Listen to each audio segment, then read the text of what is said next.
latest episode of the B Movie Club. I'm your host, Kevin, and this week we'll be discussing the 1976 comedy classic, Car Wash.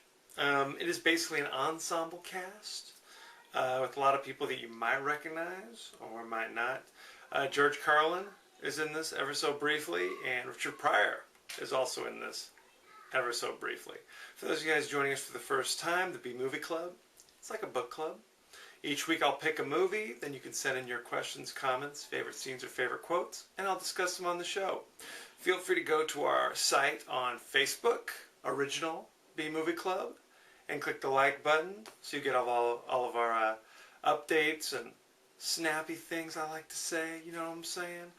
Also, you can go on to our YouTube page, KD9575, and subscribe. You'll also get updates that way every time I post a new video up. If you want to reach me, you can reach me on Twitter, KD9575. Go ahead, like me as a friend, you know what I'm saying? Also, spread the word. Let all your homies know how we do down here, okay? Car Wash. It's hard to give you a proper plot description. It's basically a snapshot, a day in the life at this one particular car wash in Los Angeles. There's a lot of different characters who are dealing with their own stuff. There's George Carlin plays a cab driver who's looking for his lost fare throughout the entire movie. Richard Pryor is in literally 3 minutes as Daddy Rich, a local evangelical preacher. The Pointer Sisters make an appearance in this movie. I didn't even know there were 4 Pointer Sisters, but evidently there are. So they're in this as Daddy Rich's ladies? I don't know. It's hard to describe. There's also the 2 car wash guys who want to go on and become, I guess, Motown singers. They do a little act. There's the... There's so much going on. Again, it's not a traditional narrative. Like, there isn't what you'd say a climax, a denouement. It's just kind of like what these characters are doing this particular day. Okay? They all have their own interests, their own, things that they're into.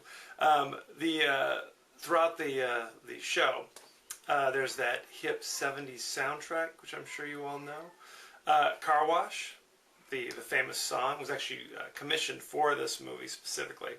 And the guy they went to, the producer of the music, had a group called Rolls Royce, which hadn't been doing very well, didn't have a hit. And so he basically, I don't know if this is legal, but he was able to put this band and give them the hit song that was the theme song to this movie and kind of kicked off their career. I'm sure we can all remember all of Rolls Royce's other hits. Then again, maybe not, okay? Originally, this was going to be a Broadway musical and then turn into a film. They decided to make it into a film and not turn it into a Broadway musical. And actually, it's not even a musical if you see it. I mean, there's music in the background because it's a car wash and they like to play their 70s music. What can I say? Yeah. But evidently, there were plans as of last year to turn the movie back into a Broadway musical where people are going to sing the songs. I'm not sure how that will work. Again, the plot's not very linear, okay? It doesn't go from point A to point B. It's kind of swirling around. I actually had never seen this movie all the way through until like last week when I made a point to watch it. The funny thing is, I was kind of joking. I'm like, oh yeah, I'm going to go work in a car wash. And people immediately said, oh, you got to do Car Wash. It's a great movie. And I think people who are actually like going to the movies in the 70s look back on that time with nostalgia. Maybe hard to believe. I'm a little young to appreciate the 70s that way.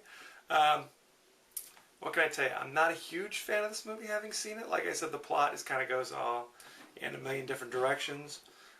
George Carlin, like I said, he's in this. Richard Pryor's in this. 2 big comedians.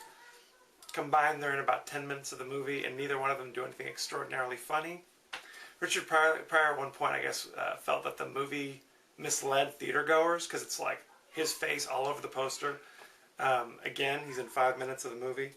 Originally, his role was meant to go to an actual, real evangelical preacher who, I guess, scheduling conflicts, he was unable to do it, but somehow they were able to get Richard Pryor. In his autobiography, Pryor went on to basically admit that he was stoned the entire day that he was there filming. What can I tell you? That's the Richard Pryor we all know and love. Other things you might want to know about this movie, Danny DeVito actually had a small role in this. And it was cut out. What can I tell you? He wasn't the star then that he is now. So his big moment was cut on the cutting room floor, sad to say. One of the DJs, those guys who remember MTV, back when it first started back in 1980, one of the original DJs, or VJs, was Triple J, J.J. Jackson. He's actually one of the DJs in the movie. So there you go. He was actually a real DJ at the time, so there you have it. What else can I tell you about this movie? I find it interesting, all these other actors that kind of appeared in this. Bill Duke, you might remember, he was actually in Predator, and he was in Commando. He made his screen debut in this. He went on to direct some things as well. Dwayne Jesse, who you might remember as Otis Day and the Knights from Animal House. He's in this. Strange enough, playing the role of one of the singing brothers, you know. You might also recognize Antonio Fargas, who played Huggy Bear and was in I'm Gonna Get You Sucker. He has a big role in this as kind of a transvestite. I'm not sure what the deal is. But he's in this. It's an all-star cast of people you go, oh yeah, I recognize that face, kind of.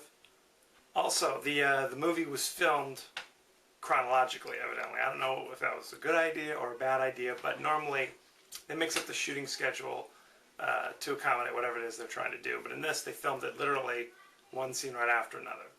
So, evidently, people don't do that very often. So, anywho, it received 86% fresh on Rotten Tomatoes, so you might want to watch it. It is still streaming instantly on Netflix. Tell me what you think. I'm not a huge fan, but I know a lot of people enjoyed it. So there you go.